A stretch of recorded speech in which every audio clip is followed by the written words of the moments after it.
Alhamdulillahilladzi kataba alaina as-siyama fi syahri Ramadan.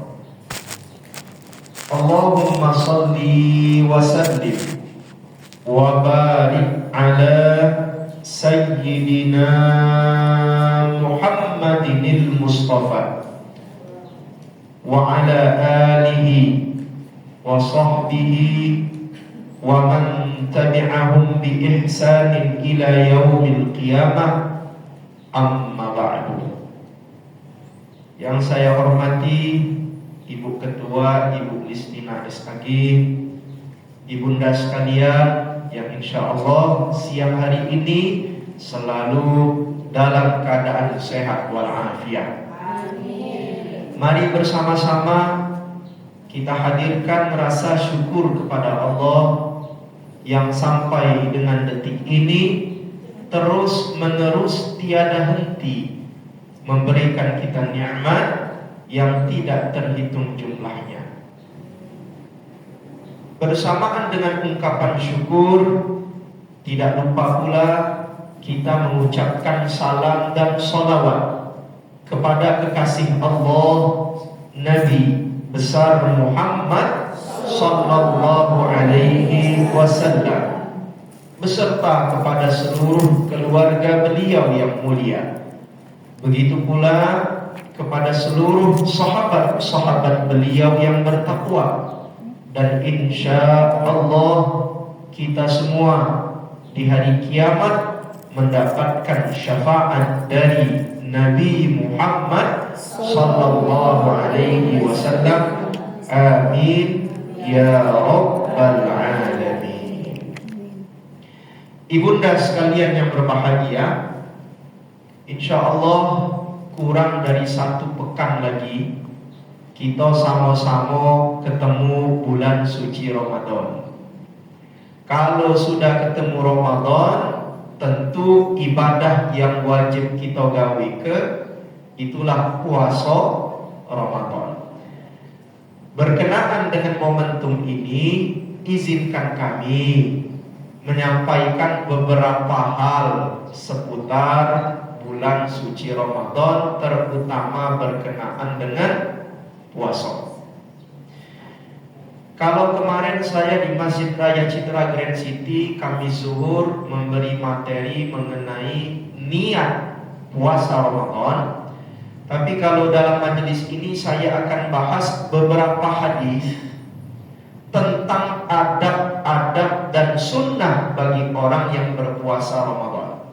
Mudah-mudahan jadi bekal bagi kita semua, sehingga Ramadan nanti puasa kita sempurna karena mengikut sunnah dan adab-adab dari Nabi Muhammad sallallahu alaihi wasallam. Ibunda sekalian yang berbahagia, di dalam kitab Al-Fiqhus Sunnah yang ada di hadapan kami ini ditulis oleh Syekh Sayyid Sabiq, semoga Allah merahmati arwah beliau. Di dalam bab adabus siyam, bab adab-adab berpuasa, beliau menyampaikan ada beberapa hal yang hendaknya dilakukan oleh kita yang akan berpuasa Ramadan nanti. Poin yang pertama, as-sahur. Kalau baca bagi wong yang nak puasa, bangunlah dan makan sahur. Bangun dan makan sahur ini hukumnya sunnah, bunda, tidak wajib. Di dalam kitab ini disebutkan waqad ajma'atil ummatu 'ala istihbabihi. Umat sepakat sahur itu hukumnya sunnah, bukan wajib. Sehingga kalau ada orang puasa tanpa bangun dan makan sahur, puasanya tetap sah. Hanya saja wong yang puasa tidak sahur rugi. Ngapa rugi? Nabi bersabda, hadis yang sahih muttafaqun alaih, kata Nabi, tasahharu fa innas suhura barakah. Bangunlah kalian sahur, makan sahur, karena pada waktu sahur itu ada keberkahan. Pertanyaannya Bunda, keberkahan ini apa maksudnya? Ada dua makna. Yang pertama itulah kata Bunda tadi, keberkahan orang yang makan sahur, ketika dia bangun sahur, makan sahur, lalu mulai puasa semenjak waktu subuh sampai terbenam matahari, wong yang makan sahur pasti badannya, kondisi tubuhnya lebih fit daripada orang yang tidak bangun sahur. Ya, mungkin ibu pernah ngalami kan? Tahu-tahu kesiangan lah azan subuh, dah pacak lagi sahur, lalu ibu puasa, tentu badan akan lebih loyo ketimbang kalau kita sebelum masuk waktu subuh makan sahur terlebih dahulu. Faham? Nah, ini pertama. Yang kedua, ngapa Nabi sebut barakah? Ada hadis yang diriwayatkan dari Sayyidina Abu Sa'id Al-Khudri. Di dalam riwayat itu disebutkan, fa innallaha wa malaikatahu yusalluna ala mutasahhirin. Allah Subhanahu wa ta'ala dan para malaikat bersolawat kepada orang yang bangun dan makan sahur. Hadis riwayat Imam Ahmad. Luar biasa loh. Wong yang bangun makan sahur, Allah bersolawat dan malaikat kepada orang yang bangun dan makan sahur. Solawat di sini berbeda dengan solawat kepada Nabi. Maksudnya kata para ulama, Allah turunkan maghfirahnya, Allah turunkan barakahnya, Allah turunkan daripada kemuliaan kepada orang yang bisa bangun dan makan sahur. Makanya kita kak bangun sahur, makan sahur. Walau hanya meneguk satu teguk air jadilah. Kalau kita neguk baru minum tadi, niat kita makan sahur. Nah, ini yang pertama. Kemudian, kapan waktu sahur ini? Apa kita kat jam 10 malam lah boleh makan sahur? Nah, di sini dijelaskan. Waktu sahur itu min muntasifil laili ila tulu'il fajri. Waktu kita dihitung sebagai makan sahur itu semenjak pertengahan malam. Kalau kita sekarang pertengahan malam itu jam berapa sih? Jam 12 lewat lah. Sampai kapan? Sampai terbit fajar. Bahasa lainnya sampai masuk waktu subuh. Itulah waktu kita boleh makan sahur dari jam 12 sampai azan subuh. Silahkan pilih ibu kapan bangun sahur, masak dan makan sahur. Selama di antara jam 12 malam sampai masuk waktu subuh, itu dihitung sebagai makan sahur. Tapi kalau masih jam 10 belum, jam 11 belum, dia mulai pertengahan malam sampai masuk waktu subuh. Dalilnya mana? Nah, di sini disebutkan bahwa Nabi itu menganjurkan makan sahur ketika sudah masuk pertengahan malam dan sampai dengan mendekati waktu subuh. Tapi sunnah, walau sahur itu dari pertengahan malam sampai masuk waktu subuh, yang paling afdol sahur itu diakhirkan. Ini yang paling afdol. Kalau pacak sahur itu jangan jam 2. Kalau pacak sahur jangan jam 3. Ini ada wong jam setengah 3 lah makan sahur. Makannya berat pula. Nasi 3 piring. Piring pertama lauk pindang, piring kedua lauk sambal tempoyak, piring ketiga lauk rendang pula. Berat kan? Makannya dahului kok jam 3, jam 2 lah makan sahur. Biasanya kalau sudah model ini ngantuk ngantuk dia kak tidur. Ketika bangun subuh jam berapa bang? Jam 7 pagi baru bangun. Makanya kalau baca sahur itu jangan dahului kok. Jangan jam 2, jam 3. Kalau bisa diakhirkan. Diakhirkan ini maksudnya cak mana? Ya mendekati waktu subuh. Kalau misal subuh 4:52 di subuh hari ini 4:52. Kalau baca makan sahur itu jam 4. Ibu masak jam 3:30 masak. Sebelum masak tuh sholat dulu tahajud 2 rakaat. Ustaz, boleh apa tahajud kita sudah witir tadi tarawih? Boleh, sepakat ulama. Tapi tidak boleh witir 2 kali. Nabi ngomong la witrani fi lailatin, tidak ada 2 witir dalam satu malam. Kalau kita habis tarawih sudah witir, boleh tetap melakukan sholat sunnah, tapi tidak boleh mengulang witir 2 kali.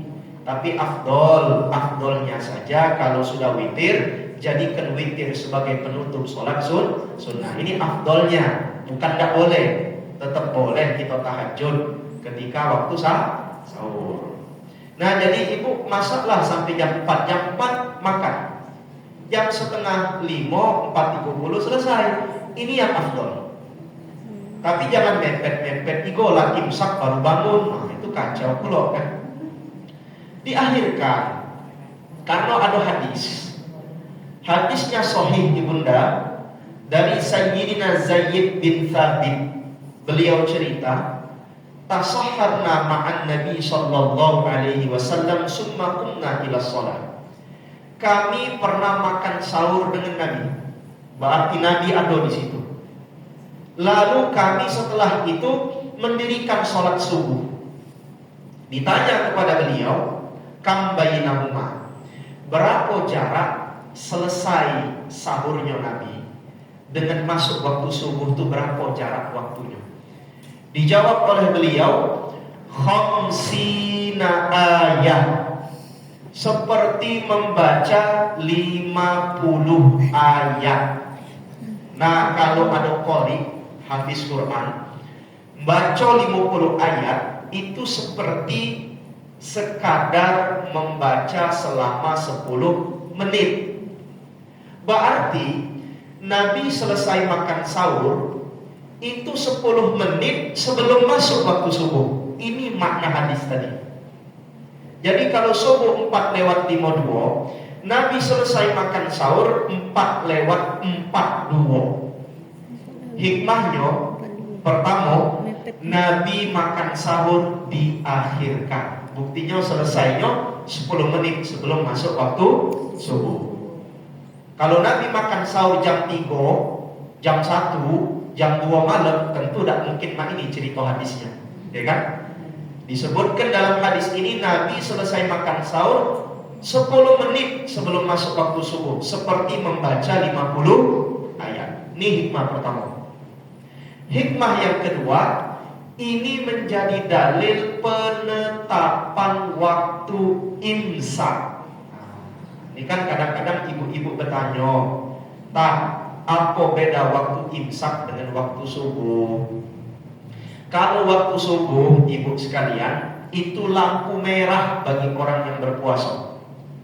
Kalau dia makan, minum, masuk waktu subuh, tidak boleh lagi makan, tidak boleh lagi minum. Haram hukumnya, lampu merah.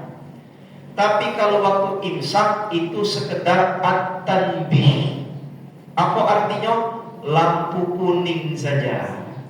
Lampu kuning itu apa artinya? Peringatan hati-hati. Biasanya kalau di masjid kita, radio, lalu Geraha FM, kalau sudah masuk waktu imsak bunyi sirine. Nah itu waktu imsak. Pertanyaannya, kalau sudah masuk waktu imsak, masih boleh tidak makan minum? Masih. Karena dia hanya lampu kuning, belum lampu merah. Lampu merah itu subuh. Dalam Quran Al-Baqarah, kalau tadi Qori'ah bunda tadi baca 2 ayat lagi ketemu ayatnya.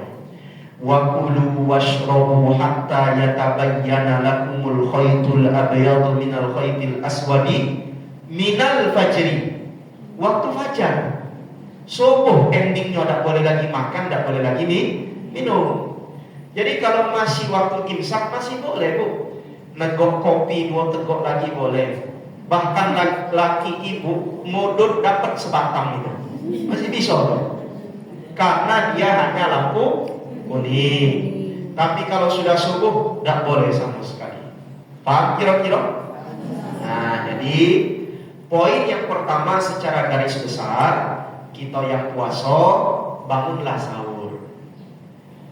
Walau hanya 1 teguk air, Anda mendapatkan keberkahan yang maknanya 2 yang saya sebutkan tadi. Itu 1. Kemudian makan sahur ini afdolnya diakhirkan jam-jam 4, bagus tuh, selesai 4.30. Ketika masuk waktu imsak 4:42, ibu sudah mulai memberi kes, ya dah. Suami ibu ke kamar mandi, ke toilet, sudah siap untuk bersuci untuk sholat subuh. Jangan pula makan sahur mepet igo 4.30 baru makan. Kaget ketemu waktu imsak, makannya terburu-buru keselep pula. Bahaya kan? Nah, jadi kalau bisa sahur diakhirkan dan waktu imsak itu sekedar hati-hati saja. Ketika sudah masuk waktu imsak, ibu masih nak minum, masih boleh. Karena dilarang secara haram itu ketika masuk waktu subuh. Paham kira-kira? Insya Allah. Baik, ini yang pertama. Kemudian yang kedua, takjilul fitri. Sunnah kalau kita yang sedang berpuasa, masuk waktu maghrib, segerakan berbuka puasa. Jangan ditunda-tunda. Jadi sunnah Nabi itu, kalau buka puasa jangan ditunda-tunda, disegerakan berbuka puasa. Jadi menyegerakan berbuka ini bukan jam 5 lalu buka, bukan. Maksudnya kalau maghrib telah masuk, jangan ditunda, segera mecah bahasa kita. Ya. Wa yustahabbu lis-shaimi an yu'ajjilal fitrah. Disunnahkan bagi orang berpuasa untuk memecah puasanya mata tahaqqaqa ghurubus syamsi. Ketika sudah jelas terbenam matahari. Terbenam matahari itu artinya masuk waktu maghrib. Ngapa disuruh kita untuk segera berbuka? Nabi bersabda, hadis yang muttafaq alaih, sahih, disepakati kesahihannya.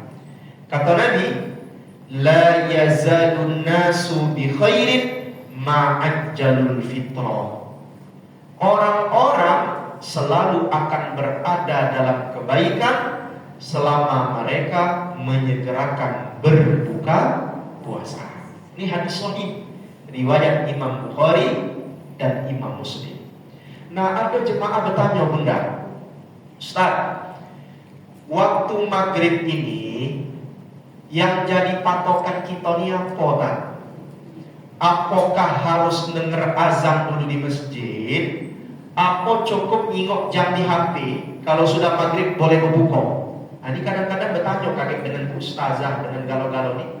Ada jemaah bertanya, nak nunggu azan maghrib dulu atau cukup ngingok jam di HP sudah boleh berbuka kalau sudah masuk waktu maghrib? Nah, menjawab pertanyaan ini Bunda, kembali lagi kepada kitab ini. Kan dituliskan tadi, mata tahaqqaqa ghurubus syamsi. Boleh berbuka, segera berbuka ketika Anda sudah tahu matahari tenggelam. Berarti patokan kita waktu, Bunda, bukan hanya mendengar azan. Patokan kita boleh mecah apa tidak waktu, karena di sini disebutkan momentum terbenam matahari. Hari ini contoh, jam berapa terbenam matahari? Ada jadwal di ujung. Maghrib jam berapa? 18:29. Bukan jauh itu 18:22. Ini salah ini. Ini jadwalnya ada update ini. Ya ada update. Itu lama itu 18:29. Kalau tidak salah 18:23. Itu jadwal hari ini. Jauh ya? Ya jauh, ini ada update. Nih. 18:22. Ini waktu maghrib hari ini 18:22. Nah, lama beda. Misal, nah ini kan dibilang kan? Misal ibu, kalau ibu sudah melihat jam di HP 18:22, ibu sudah boleh berbuka puasa walau belum dengar azan di masjid. Ngapa demikian? Nah, ini ilmiah. Karena bunda, nih simak, tiap-tiap masjid bisa berbeda azan maghribnya. Yakin nggak? Masjid Al-Ikhlas harusnya 18:22 maghrib, 18:29 baru azan. Telat kan? Berapa menit itu? 6 menit. Wah, lama ya. Kesian yang di rumah nunggu azan, gak perlu kaper, selingkungan kali depan nunggu 18:29 baru azan. Padahal masjid lain 18:22. Ada lagi kaget masjid yang di seberang sana azannya 18:25. Berbeda-beda azannya bunda kalau berpatokan dengan masjid. Apa sebab? Kalau muazzinnya nak irup cukup pempek dulu. Yang nebak tuh puasa gobu. Makanya tengoklah kakek puasa Ramadan. Hari pertama deh ibu perhatikan tiap-tiap masjid berbeda azannya, tidak serempak. Karena yang nebak tuh nak buka dulu, baru dia azan. Makanya kita, patokan kita di rumah tidak wajib mendengar azan. Kalimatnya tidak wajib. Patokan kita jam. Karena saya punya HP, ibu punya HP, ada internet kan? Ada. Jam kita sama. Contoh, sekarang ibu yang punya HP buka jam. Sekarang 14:40. Sama beda? Sama kan? Kenapa sama? Karena kita terkoneksi ke internet. Dari Sabah sampai dengan Jawa Timur, waktu Indonesia Barat, yang punya HP sambung ke internet sama detik ini 14:40. Sama bu. 14:42. Ibu salah ya. Jangan-jangan itu internet ibu habis kuotanya. Yang lain sama kan? Sekarang 14:41 sudah. Berarti sama. Cepetan ibu itu. Cepetan nih. Nah, 43. Iya, emang cepetan. Kuotanya berarti. Di setting ibu, di setting balik ke settingan ke, kalau tidak salah ada di option itu pengaturan Jakarta, Bangkok, Hanoi, Jakarta. Nah, itu sama kayak. Jangan-jangan ibu tuh settingan negara lain kan. Baik ya. Jadi patokan kita HP. Kalau maghrib 18:22 ibu cingok di HP sudah tepat, tidak usah ragu berbuka puasa. Walau azan belum berkumandang, karena wong di masjid juga nak buka. Paham? Tidak usah itu bu, kami di Masjid Agung Palembang, saya kan juga mengisi di Masjid Agung. Puasa ada jadwal kami di Masjid Agung.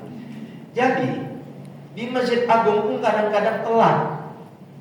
Kenapa telat? Biasanya sebab telat itu bukan berbuka, yang ngaji sebelum azan itu kan ngaji bu biasanya.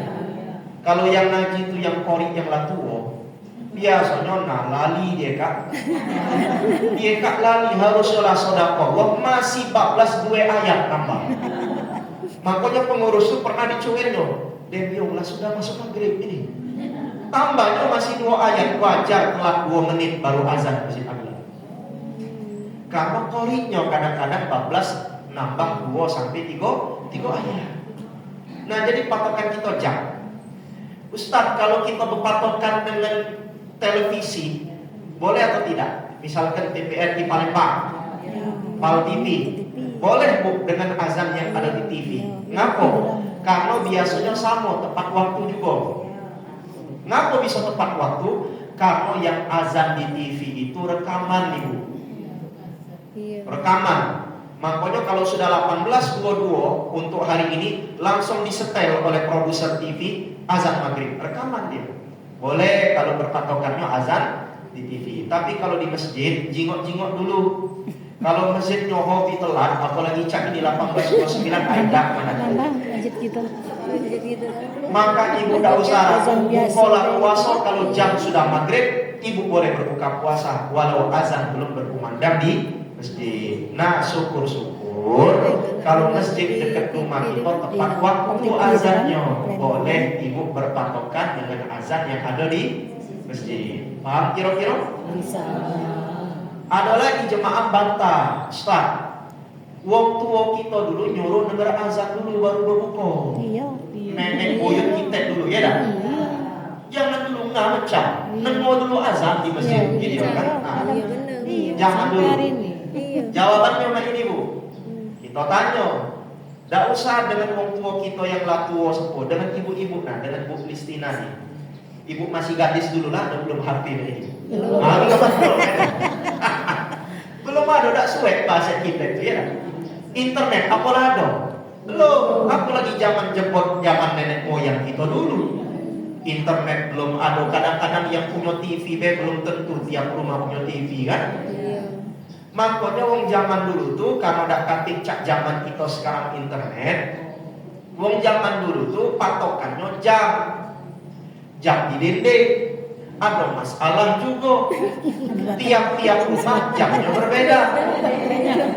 Rumah kita jarum panjangnya cepat 5 menit. Rumah tetangga jarum panjangnya cepat 10 menit. Bingung kita. Wajar nenek moyang kita dulu ngomong, "Dek, kalau nak mencat nemo dulu ngebak di masjid." Karena dulu tidak pasti. Tapi kalau sekarang setiap orang sampai abang Gojek tukang becak punya HP ke internet nyambung. Makanya tidak usah ragu dalam konteks zaman sekarang. Kalau sudah maghrib Anda sudah boleh berbuka puasa walau azan belum terdengar di masjid. Paham? Ini ilmiah loh, jelas ya. Sama subuh juga ibu, subuh nih hati-hati.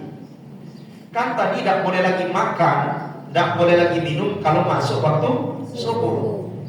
Kalau ibu sudah lihat di HP jam berapa subuh hari ini, kalau di jam kami ini Kementerian Agama, ini subuh jam 14 lewat 53 menit. Nah ini 57. Yo? Jam 4 salah, jam 4 lewat 57. Oh ini lampu ego nih. Ini 14 lewat 53 nih, jadwal Kementerian Agama. Nah, 57 itu. Nah ini lupa diupdate ini benar. Harus dia tahu pengurusnya. Kalau jam Kementerian Agama 14 lewat 5 jam 14 lagi 4 lewat 53. 4 lewat 53. Nah kalau sudah tahu 453, ibu tengok di HP, tak boleh lagi makan, tak boleh lagi minum. Kalau kita modal cuma dengar azan, azan subuh belum, masih boleh ngudut, kata laki ibu. Aman settingan cocok di masjid ini 14 lewat 4 lewat 4:59 batal puasanya. Kalau sudah masuk waktu subuh ibu masih makan masih minum, batalat saum, batal puasanya. Dan dia wajib qada nanti di luar Ramadan. Karena waktu subuh itulah pembeda yang semula halal menjadi haram, tak boleh. Jadi jangan modal kita cuma dengar azan di masjid, karena yakinlah yuk bahwa tiap-tiap masjid juga berbeda waktu subuhnya ketika azan. Kenapa sebab? Bisa jadi telat 5 menit baru azan, muazzinnya bising dulu baru azan. Ngapa? Karena dia sahur banyak juga makan sambal peti. Azan subuh pas nak azan mules ke toilet dulu, telat azan 7 menit. Kalau kita patokannya azan di masjid, belum azan masih boleh makan, kita belum subuh, batal puasa kita kalau di jam sudah menunjukkan tepat masuknya waktu subuh. Paham kira-kira? Saya harap masjid itu tepat waktu azannya, tapi kan kadang-kadang faktanya tidak tepat waktu. Makanya patokan kita jam. Kalau jam sudah menunjukkan 4 lewat 53, Anda tidak boleh lagi makan, tidak boleh lagi minum. Paham kira-kira? Insya Allah. Baik, terakhir kita mendekati jam 3. Wa yanbaghi an yakuna al-fitru ala rutabatin witra. Kalau berbuka puasa, tadi kan masih berbuka kan? Kalau berbuka puasa sunnah ketika mecah itu yang dimakan itu adalah buah yang belum disentuh oleh api. Buah yang masih segar. Maksud belum disentuh oleh api itu buahnya belum dimasak, belum kena kompor. Kalau kolak pisang, buah bukan, tapi lah kena api belum, sudah dimasak. Tapi kalau masih pisang di tangannya, itu segar, itu sunnah. Dari mana dalilnya? Nabi itu kalau dia berbuka yuftiru ala rutobatin qabla an yusalliya. Nabi berbuka makan rutop. Rutop itu apa sih, Bu? Kalau ibu sudah haji atau umroh pasti pernah nyicip rutop. Rutop itu kurma setengah matang. Yo, kalau dimakan tuh krenyes dia, renyah. Cak makan apel itu rutop. Nabi kalau berbuka dalam hadis tadi, beliau selalu mencah makan rutop dulu. Witir, jumlahnya ganjil 3 atau 5 atau 7 ganjil sunnah. Dimakan Nabi. Dan inilah menjadi kias oleh para ulama kita. Sunnah kalau berbuka makanlah buah yang belum disentuh oleh api. Disunnahkan, dikiaskan dengan rutop. Karena rutop itu kurma yang setengah matang, belum dimasak di atas api. Berbeda dengan kurma kita yang yang banyak dijual kan. Itu bukan rutop, itu namanya tamar. Beda. Tamar itu sudah diolah di atas api. Bahkan ada yang berminyak kan, itu sudah diolah di atas api.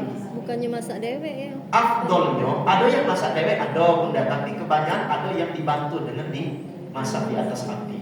Nah jadi bunda, afdolnya kalau nak kurma cari rutop. Nah, Nabi kalau dia berbuka dengan rutop, boleh kalau tidak ada rutop dengan buah apapun yang belum disentuh api. Apa contoh? Semangko, pisang, kates itu bagus tuh, belum disentuh oleh api. Itu sunnah. Fa'ilam takun, tapi kalau tidak katik sama sekali, fa'ala tamarot, boleh dengan tamar. Tamar itu kurma yang sudah masak, boleh. Ini sunnah saja. Artinya apa? Kalau tidak katik pisang, tidak katik kates, tidak katik semangko, boleh dengan kolak pisang, tidak apa-apa. Urutan kedua yang sudah disentuh oleh api. Kalau tidak suwek pulek, mak mana? Fa'ilam takun hasa-hasawatim minan ma. Kalau tidak suwek, maka boleh berbuka hanya dengan tegukan air saja. Nak banyudogan boleh, nak air teh boleh, ya boleh. Tapi kalau pacak buah yang belum disentuh oleh api, ini lebih afdol. Kalau ada rutop, afdol. Tapi kalau tidak ada, boleh dengan buah apapun yang masih segar, belum dimasak di atas api. Kenapa Nabi ngajari ini? Ini Nabi 14 abad yang lalu. Sekarang diteliti oleh para ahli. Kata para ahli, profesor-profesor ahli gizi, ketika kita puasa ibu, ini perut 13 sampai 14 jam kosong. Dia tidak begawi. Perut ini istirahat kan puasa. Di saat Anda berbuka puasa, langsung Anda masukkan cukup pempek, langsung dimasukkan celimpungan, langsung dimasukkan dengan laksa, segalanya masuk. Itu perut lambung kita kaget. Yang sudah istirahat berapa belas jam jadi kaget, sehingga dia sibuk, dipaksa untuk sibuk. Dan ini konsekuensinya menyebabkan organ tubuh orang yang bersangkutan capek dan lemas. Makanya ibu buktikan kalau buka puasa kaget, langsung makan pempek, makan yang besar, makan nasi, itu yang masuk duluan. Biasanya kaget, sudah berbuka puasa ngantuk. Tidak usah nak isak terawih, kadang-kadang maghrib bablas tidur dia. Makanya Nabi ngajari kalau pacak yang ringan-ringan dulu, buah yang belum disentuh oleh api. Kalau Nabi sudah tahu berdasarkan wahyu, ketika masuk rutop, masuk buah yang segar, dia adalah makanan yang paling mudah dicerna oleh lambung yang baru saja istirahat. Masuk rutop, masuk semangko, masuk kates, langsung mudah digiles oleh lambung kita, diolah oleh lambung karena dia masih segar, enzimnya sehat. Paham? Tapi kalau cukup pempek yang masuk, asam yang masuk, nah kena penyakit emah dia. Urung semayang tarawih di masjid, ya dah. Tidak usah ibu-ibu, kami sudah buktikan bu. Makan langsung es mamak, Langsung buka puasa cukup pempek, kapal selam pakai cukup pempek. Ketika ngimam isya, ngimam tarawih ngantuk. Makanya yang paling bagus ikut cara Nabi Sallallahu Alaihi Wasallam. Yuk tahu dengan suami ibu, yuk tahu dengan istri ibu. Kalau kami dulu punya orang tua, di saat berbuka puasa, mereka hidangkan di hadapan kami buah-buahan segar, kates, mangga, kurma rutop tadi, ya. Itu dulu yang kami makan. Sama minum air hangat, air teh. Belum dihidangkan yang lain belum. Kalau sudah pecah, kami berdoa panjang karena kata Nabi ketika berbuka mustajabah berdoa. Nah, kalau sudah, kami sholat maghrib dulu. Sudah sholat maghrib, ba'diyah maghrib baru nak makan nasi boleh, nak lanjut model tekwan boleh. Tapi juga jangan banyak-banyak supaya perut diporsi. Persiapan untuk ibadah sholat witir, sholat tarawih, sholat isya tarawih dan witir. Kakek habis witir, biasanya balik dari ceramah baru mampir nyari warung soto Betawi, sate Padang, baru pulang KI di situ makan. Balik ngantuk tidur, jam 3 lah bangun lagi, kita siap sahur. Itu baru sehat, Bu. Jangan yang besak-besak tuh habis maghrib, habis buka ngantuk kaget. Inilah banyak orang semangat ibadah tarawih witir tuh hari pertama, kedua, ketiga baik. Lewat dari itu mulai berkurang, soft makin maju. Maksudnya wong semakin berkurang, soft semakin maju, semakin yang paling depan saja yang terisi. Ngapa? Karena semakin belakang orang semakin males ibadah. Bisa jadi pola mereka makan ketika berbuka puasa tidak mengikut sunnah Nabi Sallallahu Alaihi Wasallam. Paham kira-kira? Baik, saya kira ini saja beberapa hal seputar adab puasa. Kalau ada pertanyaan seputar materi boleh. Jika tidak ada, silahkan di luar materi bebas. Kami berikan waktu panjang nih, mungkin jarum panjang sampai ke 4 boleh tuh, ya. Jarum panjang 3 lewat 20, jarum panjang ke 4 baru kita sudahi. Silakan kami tutup dulu sesi pertama dengan kalimat wal akhiru walhamdulillahirabbil alamin. Silakan. Dipandu oleh mungkin ada yang memandu. Jangan ada bertanya, hanya kelak bebas. Tanya bebas. Ya. Salam. Saya tidak jalan.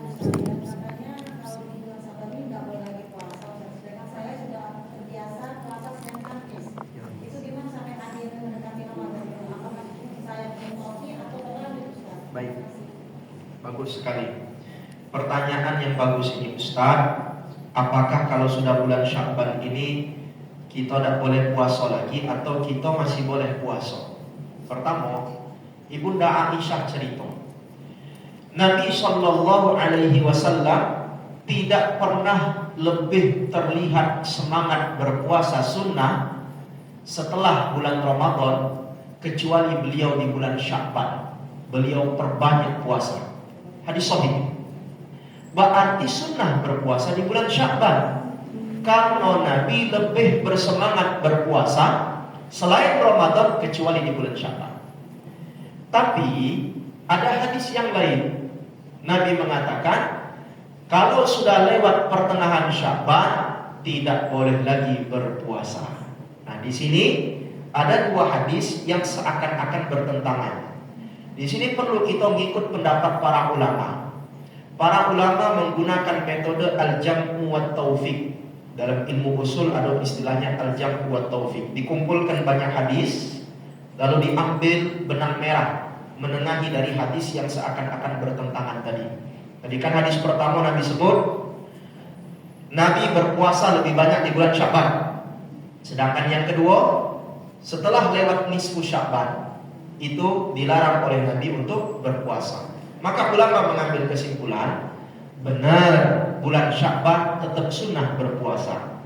Yang Senin Kemis lanjut, yang biasa puasa Daud lanjut, Ayyamul Bid lanjut di bulan Sya'ban. Tapi kalau orang itu tidak terbiasa berpuasa, sebelumnya tidak pernah puasa di bulan Rajab, tidak pernah. Tiba-tiba sudah nisfu Sya'ban, lewat 15 Sya'ban dia sengaja nak puasa sunnah. Ini yang dilarang oleh Nabi Sallallahu Alaihi Wasallam. Semula tak pernah puasa, tiba-tiba sudah lewat 15 Sya'ban, 16 Sya'ban, sengaja nak puasa sunnah. Ini yang dilarang oleh Nabi Sallallahu Alaihi Wasallam. Kecuali kalau ibu dari awal lah terbiasa. Rojab lah puasa Senin Kamis, di saat Rojab lah sudah puasa sunnah daun. Masuk Sya'ban lanjut.